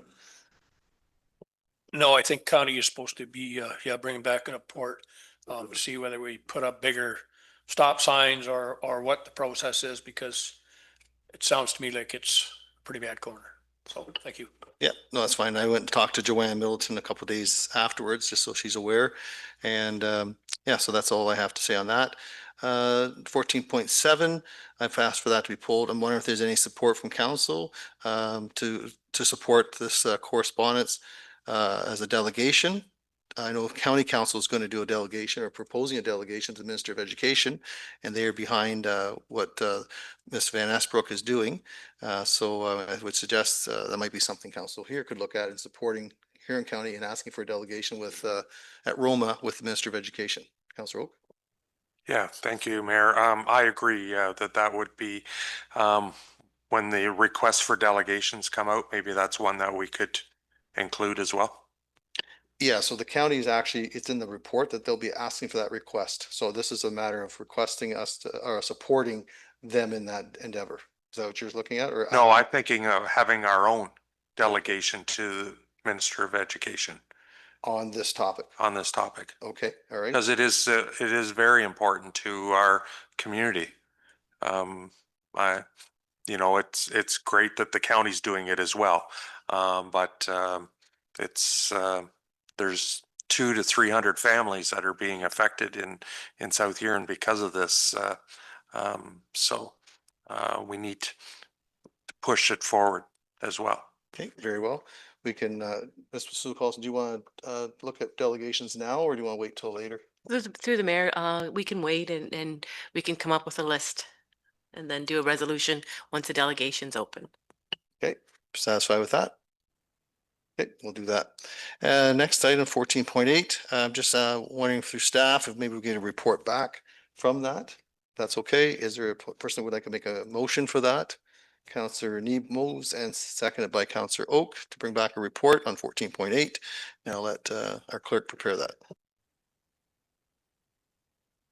That staff investigate the Spreet and Kinwin development requests regarding a proposed municipal roadway and bring a report back for council consideration. So move, Councillor Neeb, seconded by Councillor Oak. Any discussion? Call the question, all in favor? Carries with 6. Thank you. And we move on. Mayor, I forgot to ask 1410. Okay. Is that possible? Yep, go right ahead. Just wanted to bring it to attention that Per South had approved an amount for the sign in their 2025 budget, and I just wanted to see if we're including that in our preliminary budget for 2026 in South Huron. Through the mayor, yes, it is included. Thank you. Hey, thank you. 14.16, Councillor Oak. Yeah, I read the resolution that the city of Dryden did here, and I know we did a similar event with the grade 3 students here, and it sounded like it was very successful. I just didn't know if this is something that we should support this resolution to make it something that the Ministry of Education puts into their curriculum. I think it'd be a great idea, but I'm looking for staff input on that thought. Go ahead. Through the mayor. So we did run that program this summer. I believe it was with one class. I know there are multiple classes kind of lined up and ready for next year. So the hope is to expand that because they see the value in it as well. It was just kind of timing this year for them. So swim to survive skills are essential. Sorry. We promote that at our pool, so it would be something good to pursue. So I'd like to make a motion to support that resolution that the city of Dryden had, requesting it to be part of the curriculum in Ministry of Education. Okay, thank you. Turn to our clerk to prepare that resolution, and I'll look for a seconder. That South Huron Council support the City of Dryden resolution of September 22nd, 2025 meeting regarding the Swim to Survive training, and that a copy of the supporting resolution be circulated to the Minister of Education, MPP Thompson, AMO, and all all Ontario municipalities. So move, Councillor Oak. So moved. Seconder, Councillor McLeod Haggett. Any discussion? Call the question, all in favor? Carries with 6. Thank you. That concludes the items for discussion. Ms. Sue Carlson, recommendation. The South Huron Council received communication items not otherwise dealt with. And a mover, please. Moved by Councillor Neeb, seconded by Councillor McLeod Haggett. Any discussion? Call the question, all in favor? That carries with 6. Thank you. 15, there's a closed session, which there is no closed session. 16, report from closed session, which we don't. 17 under bylaws, and we'll proceed with 17.1. That South Huron Council gives first, second, third, and final reading to Bylaw 56, 2025, being a bylaw to amend Bylaw 69, 2018 of the Municipality of South Huron. And a mover, please. Moved by Councillor Neeb, second by Councillor Oak. Any discussion? Call the question, all in favor? That carries with 6. Thank you. 17.2. The South Huron Council gives first, second, third, and final reading to Bylaw 57, 2025, being a bylaw to enter into a subdivision agreement between the Municipality of South Huron and 1028094 Ontario Inc., 40T10001 Phase 4 Crediton Village Centre subdivision. And a mover, please. Moved by Deputy Mayor, second by Councillor McLeod Haggett. Any discussion? Call the question. All in favor? That carries with 6. Thank you. 17.3.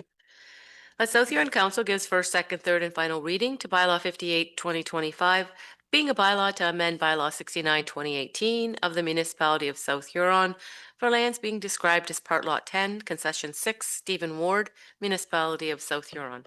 And a mover, please. Moved by Councillor Neeb, second by Councillor Vaughn. Any discussion? Call the question. All in favor? That carries with 6. Thank you. Next item, please. South Huron Council gives first, second, third, and final reading to bylaw 59, 2025, being a bylaw to authorize entering into an agreement with the Exeter Hawks Club for video streaming at the South Huron Rec Centre. And a mover, please. Moved by Councillor Neeb, second by Councillor Oak. Any discussion? Call the question. All in favor? That carries with 6. Thank you. 17.5. South Huron Council gives first, second, third, and final reading to bylaw 60, 2025, being a bylaw to appoint Julia Warwick as treasurer for the municipality of South Huron. And a mover, please. Moved by Councillor Neeb, second by Deputy Mayor. Any discussion? Call the question. All in favor? That carries with 6. Thank you. 17.6. Okay. This particular bylaw is subject to approval by 1/3 of council per section 284(11.1) of the Municipal Act. That South Huron Council gives first, second, third, and final reading to bylaw 61, 2025, being a bylaw to authorize staff to submit an application to the 2026-2027 Intake 11 Ministry of Transportation Connecting Links Program. And a mover, please. Moved by Councillor Neeb, seconded by Councillor Oak. Any discussion? Councillor McLeod Haggett. Through you, Mayor. Before we move to vote on bylaw 61, 2025, being a bylaw to authorize staff to submit an application to the 2026-2027 Intake 11 Ministry of Transportation Connecting Link Program, I'd like to take a few moments to speak about process, accountability, and good governance. My intent here is not to criticize or challenge this, but to make sure that as council, we're exercising proper oversight and due diligence, particularly when a bylaw is brought forward under the strong mayor provisions of section 284(11.1) of the Municipal Act. Under Regulation 580.22, a mayor may use strong mayor powers only when a proposal supports one of two provincial priorities. One, building 1.5 million new homes by 2031, or supporting the infrastructure needed to make that housing possible: roads, transit, water, sewer, and stormwater systems. So before council votes, I think it's fair to ask, can the mayor provide clear evidence that this road reconstruction directly enables or supports new housing starts? How many housing units, current or future, are specifically dependent on this project proceeding? And are there provincial communication or documentation confirming this project aligns with those prescribed priorities under Regulation 580.22? These questions aren't about opposition, they're about alignment and transparency. Next, I think we need clarity around accountability. If this project proceeds under a strong mayor initiative bylaw or later runs over budget, misses timelines, or causes unintended impacts in the community, who is accountable? Is it the mayor, since the bylaw originated through the strong mayor powers, or is it council because it was supported through a vote? Accountability and transparency must remain at the heart of every decision made under these authorities. The proposal depends on the Connecting Links grant. That is an important opportunity, but also a risk. What happens if the application is unsuccessful? Do we have a backup plan or alternative funding? And does committing to this grant limit our flexibility to address other infrastructure priorities over the next 2 years? We should also consider how this project ranks among other municipal priorities. Where does Main Street South fall within the most recent infrastructure needs assessment? Are there other roads or services that are in greater need of our attention? And are we advancing this project because it's truly critical or simply because it's the most grant ready? The current estimate is several $1 million, but we know construction costs don't stay static. With inflation rising each year, by the time this project is completed, it could cost significantly more. That's a substantial potential increase, and we need to plan for that now, not later. Approving this project today means committing to a potentially much larger expense in the future. So to summarize, these questions aren't meant to slow the progress, they're meant to strengthen it. Our residents expect that our decisions made under special authorities are backed by evidence, accountability, and sound financial judgment. That's not opposition, that's responsible governance. Okay, thank you. And I'll be responding to, I'll present here in a few minutes. Are there any other questions at this time or comments at all? Councillor Neep? I guess for me as a counselor, I go back to August when we first started having a discussion about our delegations to the Ministry of Transportation, in which we agreed to a delegation where we would go to the MTO asking to increase their amounts from 3 million to 5 million.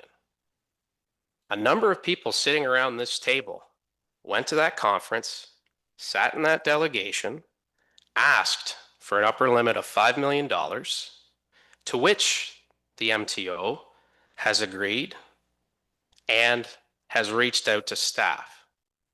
Our staff have outlined a number of infrastructure projects in the municipality in a 10-year plan. Also, a financial plan to pay for those projects.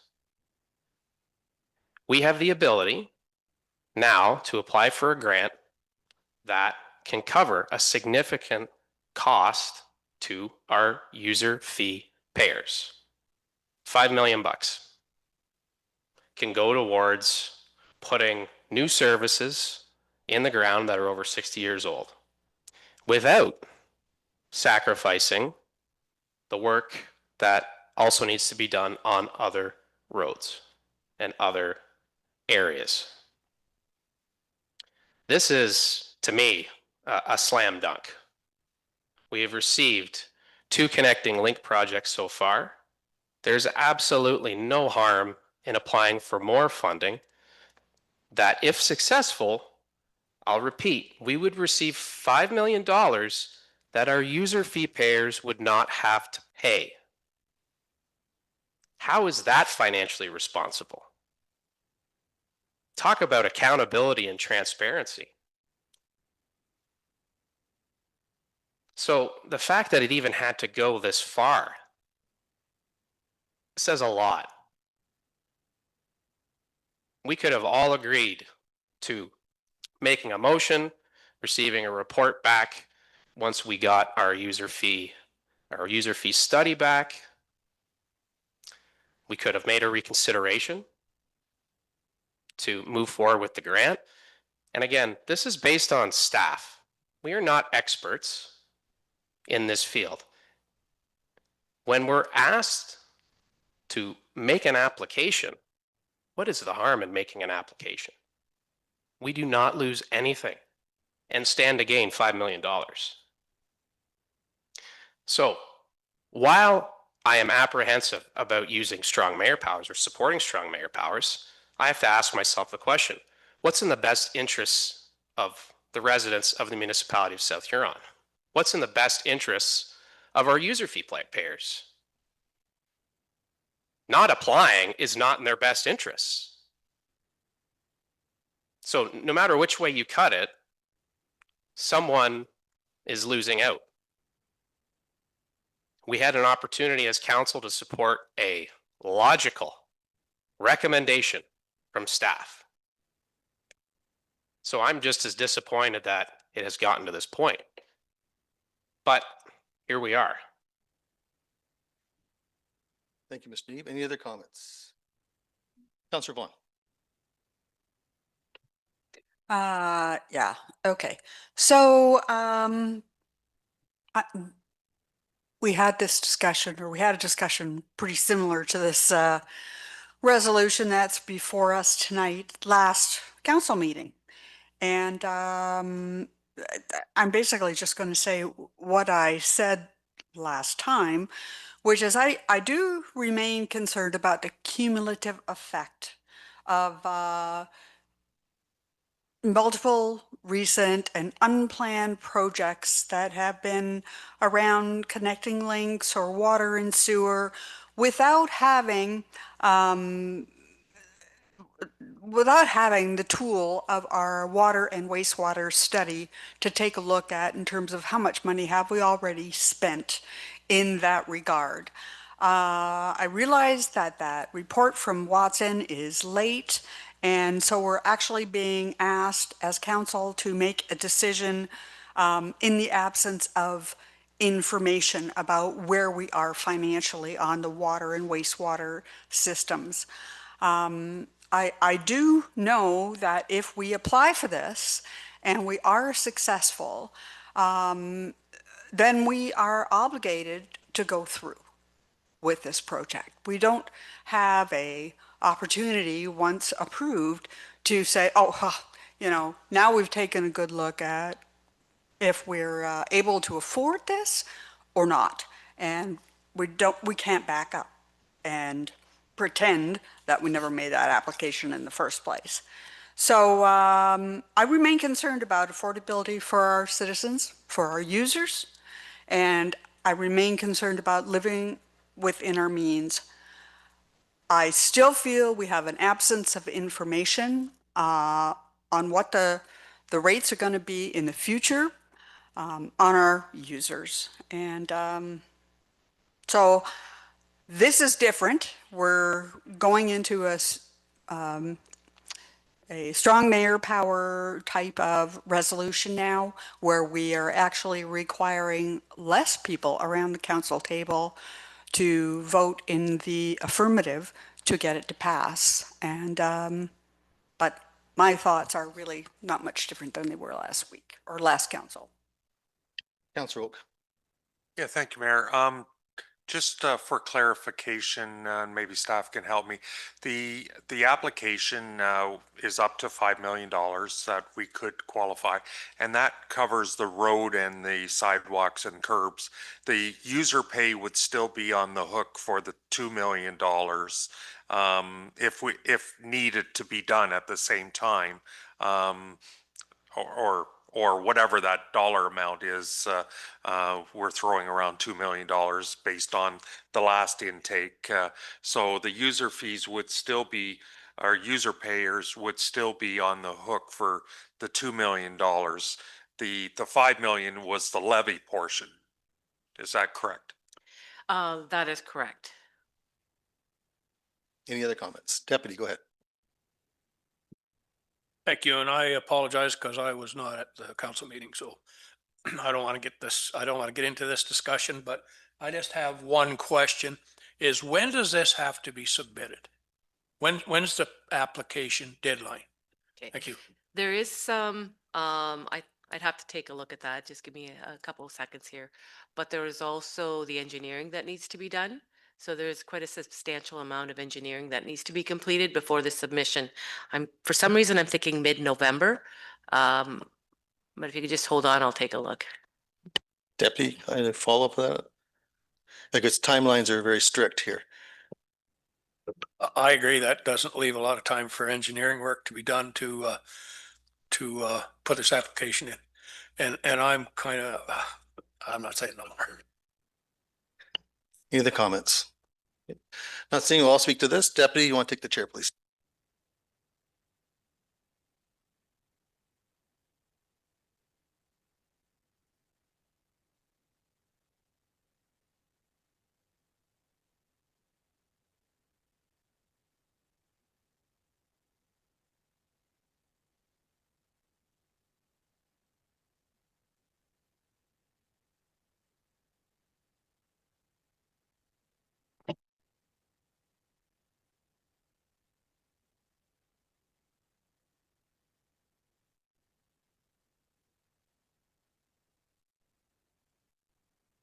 Okay, thank you.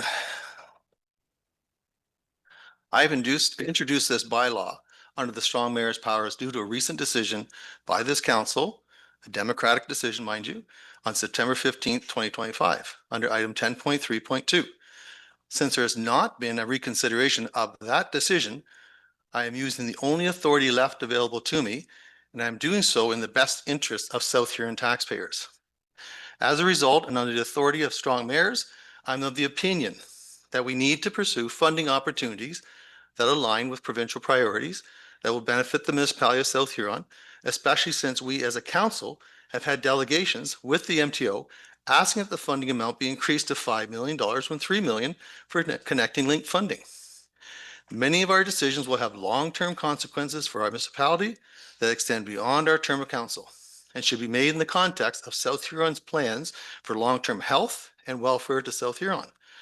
I do not have much more to say other than the bylaw is self-explanatory. That's it.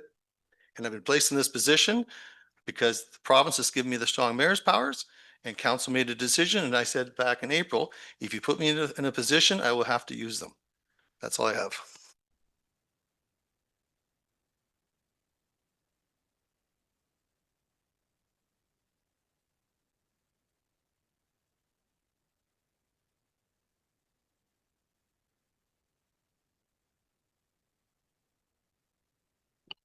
Any further discussion? Councillor McLeod-Haggett. To you, Mayor Finch, I'm just wondering if you can tell me then where this bylaw is going to enhance the 1.5 million new homes that are by 2031, when there's no new homes that are going to be built on that stretch of road. The provincial priorities include maintenance of the infrastructure. The provincial priorities are what they are, and it's in the bylaw, it's in the report. It's very straightforward to me. So then I'll just go on to my another question that I had asked him, what I had previously spoken of, is how many housing units, current or future, are specifically dependent on this proceeding? I have no idea. How would I know that? I wouldn't have a clue, right? I just know it aligns with provincial priorities. Anything further? So I'm just asking these questions because these are questions that are outlined under the regulation 58022. You're bringing this bylaw, and I get it, it's $5 million that we could potentially get. But we also, when I first got on council, when I first went through the very first budget, one thing that I was told by many individuals that work in this building, that the 10-year projection that is already outlined is there for a reason, but yet we're pushing project after project to get this Connecting Link done when there are no housing units itself that are going to be affected and not built because of that one section of road. I just need understanding where your bylaw falls within the housing that is not going to happen in that stretch of road because it's already there. But as I said before, the provincial priorities are about also maintenance of current infrastructure. Have you read that part in the in there also? Okay, so I don't know if I can explain much more. To me, it's very self-explanatory. It's $5 million, like Councillor Neeb said. It's $5 million. I really don't know what else I can possibly say. It's very self-explanatory. Councillor Neeb, you have a comment? The one thing that was repeated by our manager of infrastructure was also that, yes, while we do have that 10-year forecast and that 10-year plan, that things can be adjusted and moved. And that is what was being suggested, is that projects that are the year after or next year or the year after could be readjusted if we're successful in receiving the grant. And I think for us as council, these MTO grants, they might not be around for long. So this is where I'm coming from, is if we don't take advantage of this opportunity, that's extra cost. So while things are being readjusted, they're just pushed back. It doesn't mean that they're not going to happen. It also doesn't mean that there isn't money in reserves to fund those projects. In fact, that was one thing that was communicated too, was that a lot of the funding that would have gone towards these projects is just being reallocated. So there's no new real cost if we're pulling it from reserves, if I'm understanding correctly. But I don't understand why this is an issue when council has agreed to the last 2 rounds of MTO Connecting Link funding. Councillor Vaughan, go ahead, please. Yeah, I would only just like to say that if we are successful with intake 11 and we do get the $5 million grant, and there is another 2 million for water and sewer, because that's the best practice way to rip up a road and relay a road. We we haven't decided where we're going to get that money from. Reserves, we don't know that. We haven't made that decision. We haven't even had that come before council. And we don't know if we're going to have to borrow. We just don't know. So I'm just going to go back to my original statement. We don't realize the impact of the affordability on our users for these past 2 intakes we've done already, plus here's a third one. And that's just my comment to the funding. Councilor, you comment? I think when we're looking at all these projects, it's important to acknowledge that these are projects that need to be completed. We're talking about a sewer system that was built in the 1960s that's requiring maintenance. That is a cost to our users. That's a current cost. And we're missing out potentially on $5 million to offset some of that cost. Now, every 4 years we receive that fee study. So again, I don't understand what's different now compared to 8 months ago when we agreed to apply for another Connecting Link funding. We didn't have an updated fee study, but we acknowledged that that work needed to be done, and that's why we applied for funding. We had the funding available in reserves as was laid out in our wastewater master plan and the fee study from 4 years ago. So I don't think the fee study makes any difference to the current needs of the residents in Exeter and the businesses in Exeter that use that infrastructure, and the users who are paying for I&I and are paying for repairs all along a 60-year-old sewer. So this is where I'm confused as to why this is an issue. Thank you. And provincial priorities, I look here, it says the following are provincial priorities prescribed for the purpose of the sections 284, et cetera. 1, building 1.5 million new residential units by 2031, period. 2, constructing and maintaining infrastructure to support housing, including transit, roads, utilities, and servicing. Any other comments? Deputy, you have something? There, I saw your hand go up. Just wondering, the last 2 intakes, how many dollars did we borrow to put infrastructure in the ground? Do we have that number? Not necessarily borrowed from reserve or transferred.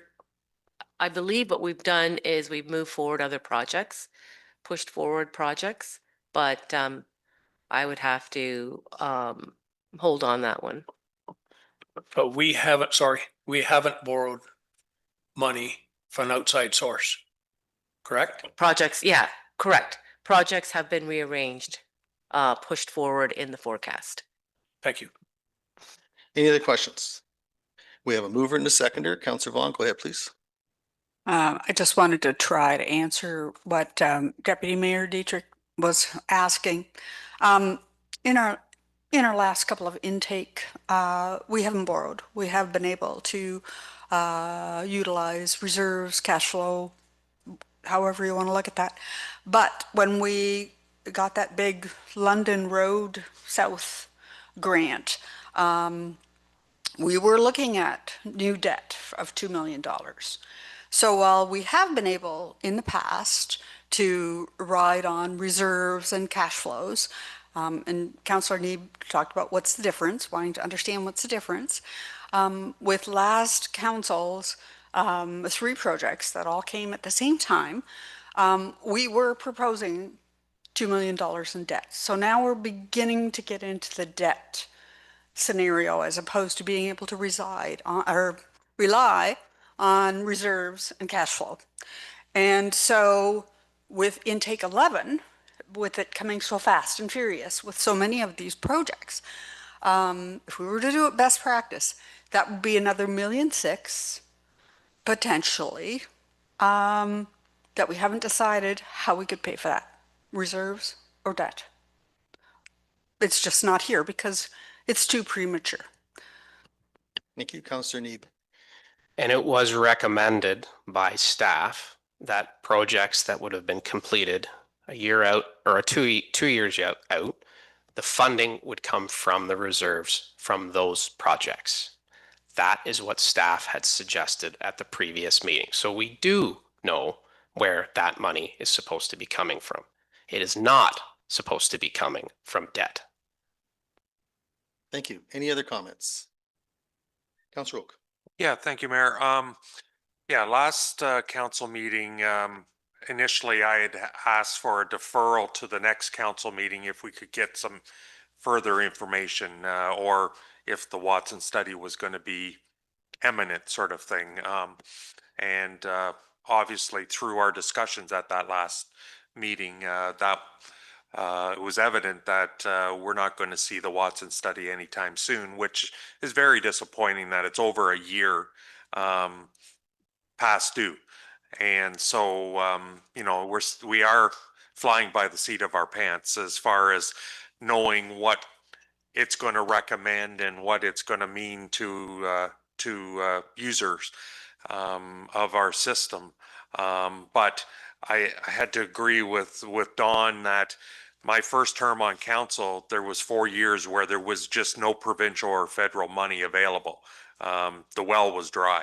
And so you have to sometimes jump when there's opportunities out there. And with the deferral, and I did question the idea of, okay, if we can defer for intake 10 to 2027, 5 projects, which we got that information the other night of which projects those were.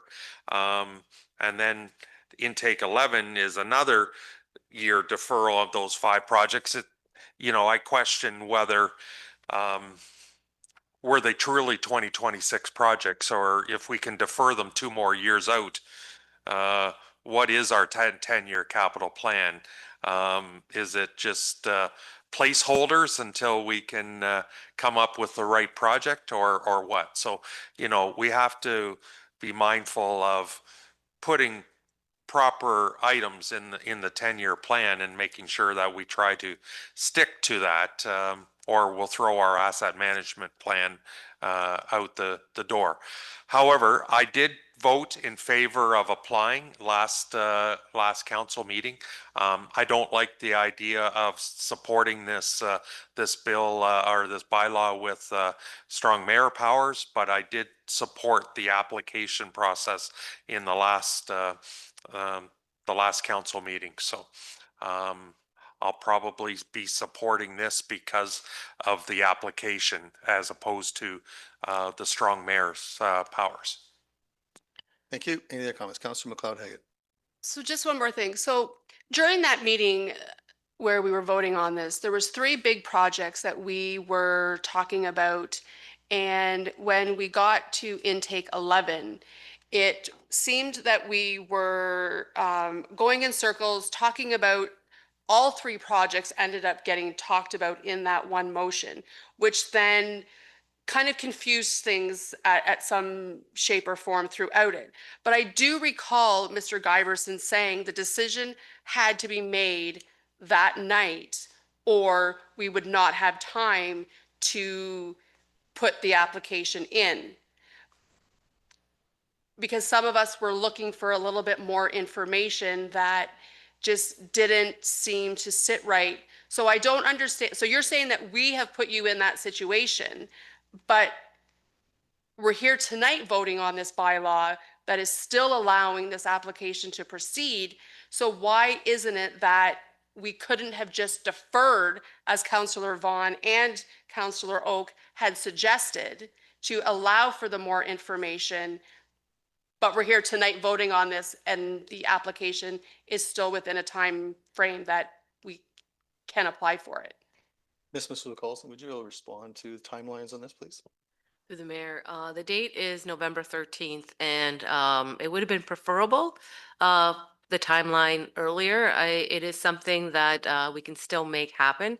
It's just going to be very extremely tight because it's not information necessarily that staff internally can provide. It's going to have to go through engineering. Deputy, you had a comment? Is there any other way that this motion can be brought back from the last council meeting? The only way it can be done, my understanding, is through a reconsideration on those who were opposed to it. And that was not done during this meeting. Ms. Masuha-Carlson, are you aware of any other way that it could be brought back? There's no other option I could find other than through strong mayors, where the clerk would have any suggestions.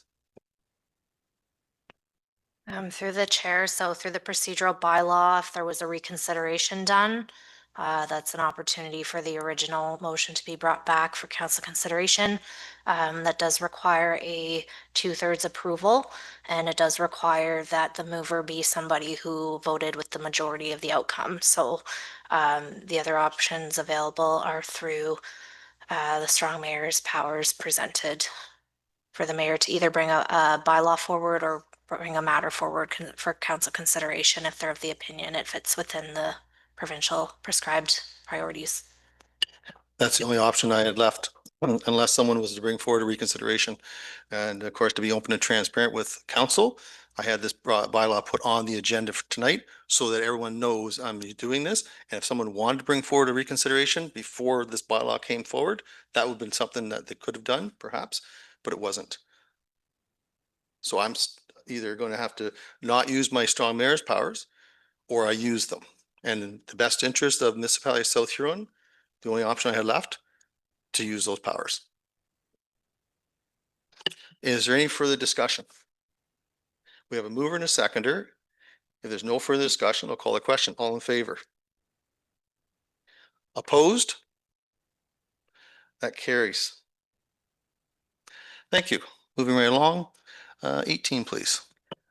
That South Huron Council gives first, second, third, and final reading to bylaw 62/2025, being a bylaw to confirm matters addressed at the September 29th, 2025 budget meeting and the October 6th, 2025 council meeting.